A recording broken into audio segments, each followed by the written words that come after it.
নমস্কার, আমি আরজি। আশা করি প্রত্যেকেই ভালো আছেন, সুস্থ আছেন। বন্ধুরা, আপনারা যারা প্রথম থেকে আমাদের চ্যানেলের সঙ্গে যুক্ত রয়েছেন তারা পিটারের নাম নিশ্চয়ই শুনে থাকবেন। পিটার আমাদের এক বন্ধু এবং সে অনেক অভিজ্ঞতা আমাদের সাথে এর আগেও শেয়ার করেছে। আজকে যেই ঘটনাটা আমি আপনাদেরকে শোনাবো, এই ঘটনাটা অনেক দিন পর পিটার আমাদের সাথে শেয়ার করেছে। খুবই আলাদা একটি অভিজ্ঞতা এটা। তো পিটারকে প্রথমেই অনেক ধন্যবাদ এরকম আরেকটি রোমহর্ষক অভিজ্ঞতা আমাদের সাথে শেয়ার করার জন্য। আপনারা ঘটনাটি শুনুন, আশা করি আপনাদের ঘটনাটি ভালো লাগবে। এই ঘটনাটি গোয়ার ঘটনা। গোয়ায় ভাস্কো বলে যে জায়গাটি রয়েছে এটি সেখানকারই ঘটনা। আপনারা যারা গোয়া থেকে ঘুরে এসছেন কিংবা বিভিন্ন ডকুমেন্টারি দেখে থাকবেন গোয়ার, সেখানে আপনারা এই ভাস্কো যেই জায়গাটি সেখানে হয়তো লক্ষ্য করবেন এখনও কিন্তু খুবই ফাঁকা, নির্জন এরকম ধরনেরই ওই জায়গাটা। বেশিরভাগই পুরনো পর্তুগিজ যেসব নিদর্শনগুলো রয়েছে সেগুলো ওখানে এখনও রয়েছে, প্রায় ভগ্নদশা, কিন্তু সেখানকার একটা ঐতিহ্য বলতে পারে। তো এই ঘটনাটার আলোচ্য বিষয় হচ্ছে একটা গেস্ট হাউসকে নিয়ে। সেই পর্তুগিজ আমলের একটি গেস্ট হাউস, যেটা হাত বদল হতে হতে এমন একজন মানুষের হাতে চলে আসে এবং সে ওখানে গিয়ে ওই গেস্ট হাউসে কিছুদিন থেকে একটা খুবই রোমহর্ষক অভিজ্ঞতা সে করে। সেই নিয়েই আজকের এই ঘটনা। তো এই যে গেস্ট হাউসের কথা আমি বললাম, এই গেস্ট হাউসটা প্রথমে ছিল পর্তুগিজ আমলের কোনো এক সাহেবের, এবং সেটি মুম্বাইতে থাকা একজন ভদ্রলোক কিনে নেন। বহু আগের ঘটনা। এবং সেই বাড়ি হাত বদল হতে হতে তার ছেলে শেষে যার হাতে এই বাড়িটি চলে আসে সে এইখানে থাকতো না, সে থাকতো আমেরিকায়। নিউ ইয়র্কে সে চাকরি করত এবং তার স্ত্রীও ছিল আমেরিকান।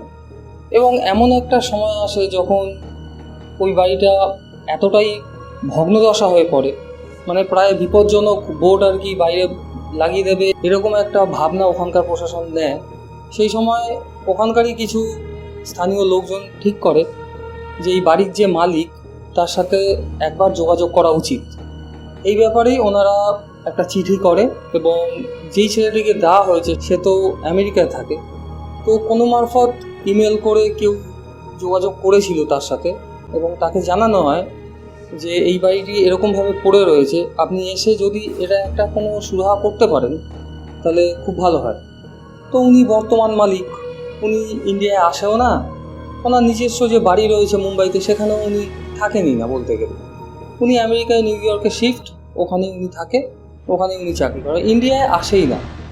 তো ওনার ওয়াইফ যেহেতু আমেরিকান, কোনোদিনও ইন্ডিয়ায় আসেনি, এবং ওনার ওয়াইফ নাকি ওনার মুখে শুনেছিলেন যে ওনার যে গ্র্যান্ডফাদার, মানে ওনার যে গ্রেট গ্র্যান্ডফাদার, তিনি একসময় একজন মানে খুব বড় মাপের মানুষ ছিলেন ইন্ডিয়াতে এবং তার বিভিন্ন নামডাক ছিল। তো এই সব শুনে ওনার ওয়াইফও ইন্ডিয়ায় আসতে একটু আগ্রহী হয়ে ওঠেন। তো এই যে ইমেলটা উনি পায়, এই ইমেলটা পাওয়ার পরে উনি ওনার ওয়াইফকে জানায় যে ইন্ডিয়া থেকে একটা ইমেল এসছে, আমাদের যে পুরনো বাড়িটা ওখানে রয়েছে, যেটা এক সময় গেস্ট হাউস ছিল আর কি, এখন প্রায় অ্যাবান্ডান্ড হয়ে পড়ে রয়েছে, ওই বাড়িটাকে একটা সুরাহা করতে আমাকে যেতে বলা হয়েছে। আমার ওয়াইফ খুবই এক্সাইটেড, যদি যা হয়, আর ভাস্কো জায়গাও খুব সুন্দর জায়গা, হিন্দু রয়েছে, খ্রিস্টান রয়েছে, একটা মিলিত জায়গা। তো ওয়াইফ বলে হ্যাঁ, কোনো ব্যাপার না, গেলে খুবই ভালো হয়, কিছুদিন ওখানে থেকে ওখানে কোনো হোটেলে থাকবো, থেকে তোমার যা যা ওখানে প্ল্যানিং করার তুমি করবে, তারপর ইন্ডিয়া ঘুরে চলে আসবো একবারে, মুম্বাইতে তোমার পুরনো বাড়ি, সেই বাড়ি দেখেই চলে আসবো। তো ওনারা এই ইন্ডিয়ায় আসার জন্য একদম প্রস্তুত। তো একটা সময় ইন্ডিয়ায় আসে, ইন্ডিয়ায় এসে প্রথমেই ওনাদের যে পুরনো বাড়ি মুম্বাইতে সেখানে গিয়ে ওখানে দেখা সাক্ষাৎ করে। তার ওয়াইফ আমেরিকান, এখানে কাউকেই চেনে না, তার বাড়ির পুরনো লোক সবার সাথে পরিচয় করিয়ে দেয়, আলাপ করিয়ে দেয়। তো যাই হোক, কিছুদিন ওখানে থাকার পর এবার যেই কাজের জন্য উনি এসেছিলেন সেটার উনি প্রস্তুতি নিতে শুরু করেন। তো ওয়াইফকে নিয়ে উনি একদিন গোয়ার উদ্দেশ্যে বেরোয়। তো মোটামুটি ওখানে গিয়ে যখন পৌঁছয়, ওখানে একটা হোটেল ভাড়া করে 1 দিনের জন্য থাকবে এরকম একটা চিন্তাধারা নেয়। তো যথারীতি ওখানে একটি হোটেল ভাড়া করে ওনারা থাকতে শুরু করেন। 2-1 দিন ওখানে থাকার পর এই যে ভদ্রলোক যার গেস্ট হাউস, তো ওয়াইফকে বলে যে কালকে আমরা কিন্তু সকালবেলা বেরোবো, আমাদের যে পুরনো বাড়িটা রয়েছে পর্তুগিজ আমলের সেই পুরনো বাড়ি, সেটা কিন্তু আমরা কালকে দেখতে যাব। তো সেইভাবে তুমি রেডি হয়ে থেকো, কাজটা সেরে কালকে বিকেলেই কিন্তু আমরা ব্যাক করবো।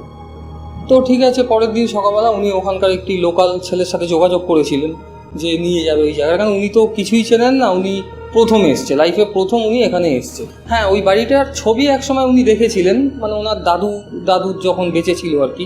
তো পর্তুগিজ কিছু সাহেবদের সাথে ছবি দেখে উনি আইডিয়া করেছিলেন যে ওনার বাড়িটা কীরকম, কোথায়। তো একটি লোকাল ছেলের সাথে উনি গাড়িতে করে একদিন বেরোয় ওনার ওয়াইফকে নিয়ে। তো খুবই সুন্দর জায়গা, পুরনো ঐতিহ্য। ওনার ওয়াইফ যেহেতু আমেরিকান, এইসব জিনিসগুলো বইতে পড়েছে, কোনোদিনও দেখেনি। তো ওনার ওয়াইফ এখানে এসে খুবই খুশি হয় সেই সব প্রাচীন নিদর্শন দেখে। তো ওনার ওয়াইফ ঠিক করে যে যদি আরও কিছুদিন এখানে থেকে যাওয়া যায় তাহলে ব্যাপারটা আরও জমে যাবে আর কি। মানে উনি চাইছে এই গোয়া জায়গাটাকে পুরোপুরি এক্সপ্লোর করে তারপর উনি আবার নিউ ইয়র্কে ব্যাক করবে। এই যে ভদ্রলোক, ওনার নাম এখানে তো পিটার জানায়নি, তো যাই হোক, এই যে ভদ্রলোক উনিও কিছু আপত্তি করেন। উনি বলল ঠিক আছে, আবার কবে আসবো কোনো ঠিক নেই। তো উনি ওই ছেলেটিকে বলে যে তোমরা এখানে যে লোকাল যারা আমাকে মেল করেছিল তাদেরকে বলো যে আমার বাড়ি আসতে, আমি মুম্বাইতে এখনও কয়েকদিন রয়েছি, ওখানে আমি এই ব্যাপারটার একটা সুরাহা করে দেবো। আপাতত এইখানে কিছুদিন আমি থাকছি, এই হোটেলে আমি রয়েছি, যদি মনে হয় আমার সাথে কিছু ছোটোখাটো ব্যাপারে আলোচনা করতে চাও তাহলে তুমি আমার বাড়ি এসো, আমি আমার ওপিনিয়ন তোমাদেরকে দিয়ে দেবো। কিন্তু ওনার ওয়াইফ কিছুতেই ওই হোটেলে আর থাকতে চাইছেন। ওনার ওয়াইফের ইচ্ছা এই যে গেস্ট হাউসটা রয়েছে এইখানেই কিছুদিন থাকবে। এবার এটা খুবই আশ্চর্যজনক একটা ঘটনা, যেই বাড়িটা ভেঙে পড়ছে, মানে যেখানে কেউ আর থাকতেই পারবে না, সেখানে ওনার ওয়াইফ কী করে থাকতে চাইছে। তো উনি ওনার ওয়াইফকে বলে যে এইখানে কি করে থাকবো, এই তো মানে ভাঙাচুরা বাড়ি, এখানে কিছুই নেই, একটা ঘর মানে জানলা দরজা পর্যন্ত নেই, তুমি থাকবে কি করে এখানে। তো ওনার ওয়াইফ বলছে যে না, এইখানে আমি দুদিন থাকবো, যারা ক্যাম্প করে দেখবে, ক্যাম্পিং করার একটা আলাদা মেজাজ আছে, আমি ওরম করে এখানে দুদিন থাকতে চাই। তো যদিও এটা শুনে উনি অবাক হয়ে গেছে, ক্যাম্পিং, এরকম জায়গায় তুমি ক্যাম্পিং করবে? বলছে হ্যাঁ, ক্ষতি কী আছে, আমি স্টুডেন্ট লাইফে অনেক ক্যাম্পিং করেছি, তো এই জায়গাটা আমার খুব ভালো লেগেছে, এবং তোমাদের এই যে গেস্ট হাউস, এটার মধ্যে একটা আলাদা ঐতিহ্য রয়েছে, আমি এখানে দুদিন থাকবো, তারপর আমি চলে যাবো। আমি নিউ ইয়র্কে গিয়ে আমার বন্ধুদেরকে বলতে পারবো যে আমি একটা আলাদা অ্যাডভেঞ্চার করে এসেছি। তো ঠিক আছে, সেই মতো টেন্ট যা যা লাগে সব একটা ব্যবস্থা করা হলো। ব্যবস্থা করে প্রথম যে রাত, সে রাতে ওখানে ওনারা থাকছে, রাতে খাওয়ার দাওয়ার সবই নিয়ে গেছে। এবার ওনার ওয়াইফ বলছে যে এখানে আমরা যেখানে টেন্ট করেছি তার সামনেই আমরা একটা রান্নার ব্যবস্থা করব। ব্যাপারটা খুব ভালো লাগবে, চারপাশ এমনি ফাঁকা, কিছুই নেই, অনেক দূরে একটা চার্চ দেখা যায় আর একটা মাঠ যেখানে ওখানকার লোকাল ছেলেপেলেরা ফুটবল খেলে, আর এমনি পুরো ফাঁকা, তার মাঝখানে ওরকম একটা ভুতুরে গেস্ট হাউস যাকে বলা যায়, মানে পুরোপুরি ফাঁকা, অ্যাবান্ডান্ট। তো ওনার ব্যাপারটা খুবই মানে অ্যাডভেঞ্চারাস লেগেছে। তো ঠিক আছে, রাতে প্রথম দিন ওরা শুয়েছে, রাত বাড়ার সাথে সাথে হঠাৎ করে ওনার ওয়াইফ শুনতে পায় যে ওই যে ভাঙা সিঁড়ি, মানে ওই বাড়ির যে ভাঙা সিঁড়ি, সেখান থেকে কেউ নেমে আসছে। এবার প্রথমে বুঝতে পারিনি, ভাবছে জন্তু জানোয়ার হবে হয়তো, এতদিন ধরে ফাঁকা পড়ে রয়েছে।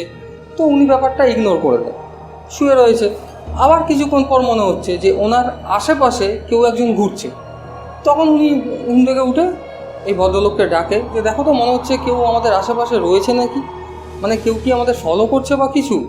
তো এই ভদ্রলোক উঠে টর্চ দিয়ে দেখছে, বলছে না, সেরকম কেউই নেই। তো আবার শুয়ে পড়েছে। তো সেদিন রাত মোটামুটি এরম করেই ওনাদের কেটে যায়, ঘুম হয়নি। আশেপাশে আওয়াজ হচ্ছে, মনে হচ্ছে কেউ হেঁটে যাচ্ছে, এরকম বিভিন্ন ধরনের অ্যাক্টিভিটি ওখানে হচ্ছে। তো সকালবেলা উঠে ওনারা ওনাদের যে হোটেল ভাড়া নিয়েছিল সেখানে চলে যায়। সেখানে গিয়ে ফ্রেশ ট্রেশ হয়ে সারাদিন ওখানে থেকে সেকেন্ড যেদিন রাতে থাকবে সেদিন আবার ওখানে আসে। তো এই দিনের ব্যাপারটা যেটা ঘটে সেটা এতটাই রোমহর্ষক ঘটনাটা সেই দিনও যা ঘটেছিল, ওনারা রাতে ওখানে রয়েছে, খাওয়া দাওয়া সব কমপ্লিট, ঠিক আগের দিনের মতোই সেই দিন যেন মনে হচ্ছে যে আরও দু একজন ওনাদের সাথে যুক্ত হয়েছে। মানে ব্যাপারটা ভালো করে বুঝুন, একজন মনে হচ্ছে সিঁড়ি থেকে নেমে আসছে, আরেকজন মনে হচ্ছে ওনাদের যে টেন্ট ওনারা করেছিলেন তার চারপাশে ঘুরছে, আবার কখনো কখনো মনে হচ্ছে কোনো মহিলা ওখানে বসে কাঁদছে। তো এইরকম অ্যাক্টিভিটিগুলো নন স্টপ হয়ে চলছে, কিচ্ছু নেই বাড়িটার মধ্যে, অথচ মনে হচ্ছে বাড়িটার ছাদের ওপর কেউ লাফাচ্ছে। এই ব্যাপারগুলো শোনার পর ওনার ওয়াইফ ওই রাতেই বলে যে আমি এখানে আর থাকবো না, এখনই তুমি আমাদের হোটেলে চলো। এবার ভদ্রলোক বলছে এখন হোটেল কী করে যাবো, তো রাত্রিবেলা হোটেল বন্ধ হয়ে গেছে, ওদের একটা রুলস রয়েছে, এখন গেলে আমরা ওখানে ঢুকতে পারবো না। তো যাই হোক, কোনো রকম সে রাতটা ওনারা ওখানে রয়েছে, বিভিন্ন শব্দ হচ্ছে, বিভিন্ন আওয়াজ হচ্ছে, ডাকাডাকি করছে লোকেরা, কেউ হাসছে, কেউ কাঁদছে, এরকম অনেক ধরনের অ্যাক্টিভিটি ওখানে ঘটছে। এবং সারা রাত ওখানে ওনারা বসেই রয়েছে, হঠাৎ হঠাৎ শুনছে শেয়াল ডেকে উঠছে, হঠাৎ হঠাৎ কুকুর কাঁদছে, এরকম একটা শব্দ ওখানে আসছে, অথচ চারপাশে কেউ নেই। তো মোটামুটি ওনারা ভয়ে ভয়ে সে রাত ওখানে কাটিয়ে সকালবেলা যখন বেরিয়ে চলে আসে, তো প্রথম যেই ছেলেটির সাথে ওনারা এখানে এসছিলেন, তো ছেলেটি বলে দেখুন আমি এখানে লোকাল হতে পারি, কিন্তু কোনোদিনও আমি কিংবা আমার বন্ধুবান্ধব কেউ ওই বাড়িতে যাইনি, ওর আশেপাশেও আমরা রাতে কেউ যাই না। বলে কারণটা কী? বলে কারণটা শোনা যায় যে কোনো এক সময় ওই বাড়িতে যে সাহেব থাকতেন, তিনি ওখানে একজন ভদ্রমহিলাকে ডেকে নিয়ে গিয়ে তাকে নাকি ওখানে গুলি করে হত্যা করেছিল। এবং দেখুন, এটা সম্পূর্ণ শোনা কথা, জানি না এটার পিছনে কতটা সত্য লুকিয়ে রয়েছে, কিন্তু তারপর থেকেই নাকি সেখানে এরকম বিভিন্ন ধরনের অ্যাক্টিভিটি শোনা যায়। কেউই ওর আশেপাশে থাকতেও চায় না রাত্রিবেলা, এবং কেউ ওখানে থাকেও না। তখনই ভদ্রলোক বলে যে হ্যাঁ, আমি আমার দাদুর কাছে শুনেছিলাম যে ওখানে পর্তুগিজ রাজ যখন ছিল তখন বিভিন্ন হত্যা ওখানে হতো, এবং আমার এই বাড়ির মধ্যে করা হয়েছিল কিনা সেটা আমি জানতাম না, যদি হয়ে থাকে তাহলে হয়তো এটারই একটা ফিডব্যাক আমরা পাচ্ছি। তো যাই হোক, মোটামুটি উনি ওখানে সুরা করেন এবং ওই বাড়িটি পুরোপুরি ভেঙে দেওয়ার সিদ্ধান্ত উনি নেন। পরবর্তী সময়ে ওই সব জায়গা ভেঙে বড় বিল্ডিং ওখানে তৈরি হয়ে যায়, এবং হয়তো এইসব অ্যাক্টিভিটিগুলো ওখানে পরে আর শোনা যায়নি। তো যাই হোক, পিটার এটা যার কাছ থেকে শুনেছিলেন, তিনি যতটুকু পিটারকে জানিয়েছিলেন, পিটারও আমাদেরকে সেটাই জানালেন। ব্যাপারটা সত্যিই একটু রোমহর্ষক ব্যাপার, কারণ একটা অ্যাবান্ডেন্ট বাড়িতে থেকে তার আশেপাশে যদি কোনো অশরীরীর উপদ্রব হয়, তাহলে সে ব্যাপারটা কোনো সহজ ব্যাপার নয়। তো যাই হোক বন্ধুরা, এই ঘটনাটি আপনাদের কীরকম লাগলো কমেন্ট সেকশানে অবশ্যই লিখে জানাবেন। দেখা হচ্ছে পরের এপিসোডে এরকমই কোনো সত্য, ভৌতিক, অলৌকিক ঘটনা নিয়ে। ততক্ষণ ভালো থাকুন, সুস্থ থাকুন।